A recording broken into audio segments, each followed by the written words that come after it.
So yun mga kabayan Fury, samahan nyo ako magtulak for today's video. Bagong labas pa lang yung ADV 160 natin, 2 days old pa lang to pero tumirik na agad. Talagang bad trip ako nung araw na yan mga kabayan Fury. So ayan na nga mga kabayan Fury, sa sobrang excited natin matest drive tong bagong ADV 160 natin talagang lumabas tayo ng bahay na napakaaga. Mga alas 7 pa lang yata to kasi gusto natin masubukan kung talagang maayos ba yung motor na to o hindi. Kakatapos nga lang pala nung bagyo nung araw na yan. At dumating yung bagyo kinagabihan nung mailabas natin tong motor natin kaya hindi agad natin na test drive. Pero syempre dahil excited tayo sa motor natin kahit hindi tayo makaalis ng bahay ini-start ko to nung kinagabihan nun. Pero habang ini-start ko siya ang hirap niya i-start. So medyo kinabahan ako nung mga gabing yun kasi naalala ko yung CB400 ko na ganun din yung problema, ang hirap i-start. Sabi ko baka may problema sa wiring, sa starter relay o kung ano man, di ko alam Kaya nagtanong-tanong ako sa mga groups ng ADV 160 kung ano ba yung possible problem nung ganito.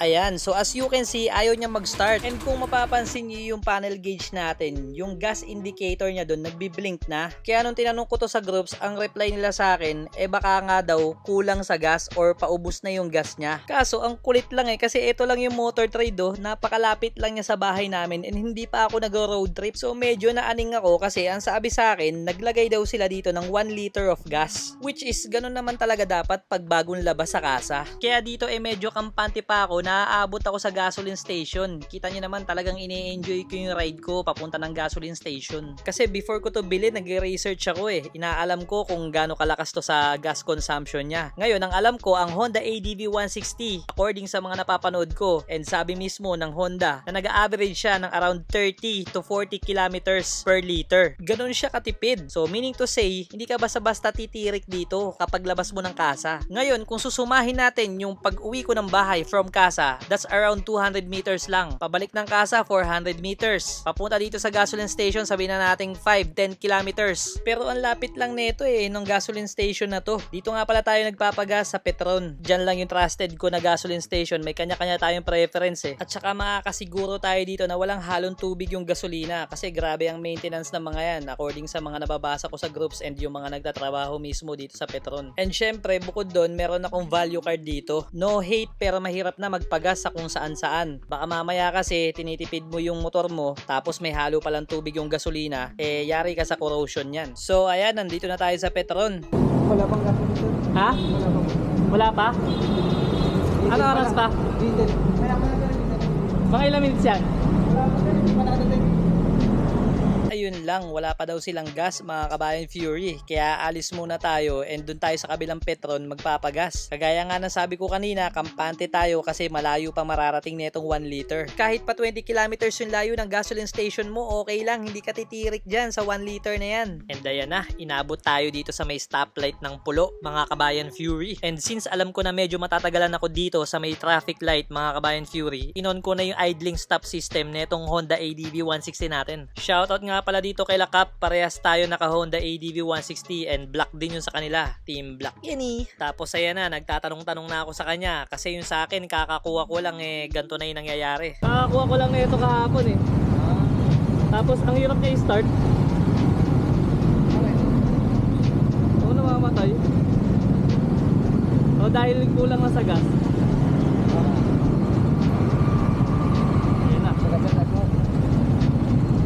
Mandar. Tabi ko muna.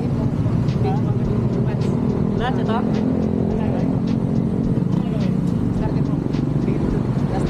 Ano? Ito? Ayaw nga Ayun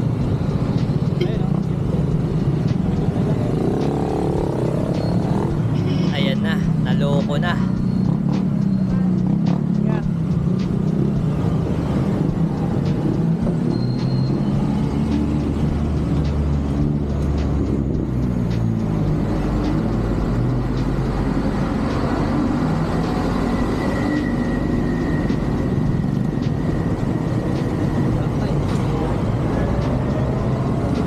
Ayan na, lingon-lingon tayo. Baka may makilala tayo dito ng mga tropa na pwedeng tumulong sa atin. Wala kasi tayong dalang cellphone kasi magpapagas lang talaga tayo tapos uwi na din. So nagmumuni-muni na ako ng mga oras na yan kung ano na gagawin ko. Inaalog-alog ko pa baka sakaling gumalaw yung mga gas sa loob mapastart pa natin. So dito nag-decide na ako na itulak na lang hanggang dun sa may kasa. Since kaya naman itulak, tsatsagain mo lang, malapit lang naman yun dito. Since hindi ko naman din talaga alam kung gas talagang problema nito kasi nga ang expected ko talagang malayo pa mararating nitong nilagay nila na gasolina sa akin. Pero ngayon, tamang tulak tayo sa Gedli. Noong mga oras na yan, naglalaro sa isip ko yung mga sabi-sabi nung bago ko pa to bilhin, yung mga nababasa ko sa mga groups na talagang may issue daw yung Honda ADV 160. Sabi ko kung di ko mapastart to, yari talaga tayo dito. So ang akala ko baka may tama lang talaga tong motor na to o may tama ako.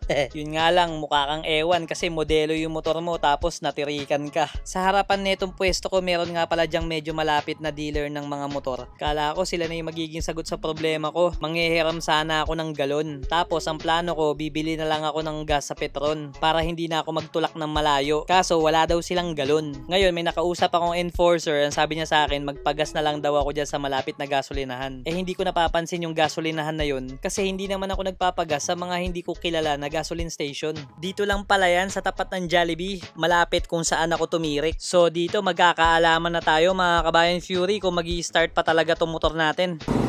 Unleaded boss. Magkano po? 200 lang. Unleaded nga lang pala yung pinagas natin dito kasi hindi pa ako sure kung pwede sa kanya yung premium that time. Sabi ko 200 lang. Late ko na na-realize na almost full tank na din pala yun. Dapat pala mga 100 lang pinagas ko. Tapos yung the rest sa Petron. Pinagpipilitan pa rin yung Petron niya no? Kaya natitirikan Maliit nga lang pala tangke nito. Nasanay kasi sa big bike saka sa kotse. 500 to 800 pesos doon ang full tank sa big bike ko. Tapos sa kotse nasa around 2,000 plus to 3,000. Kaya ang sarap din mag-scooter talaga kasi yung 200 to 300 mo ang layo na nang mararating abot na nga yata ng Baguio yan So yun, the moment of truth.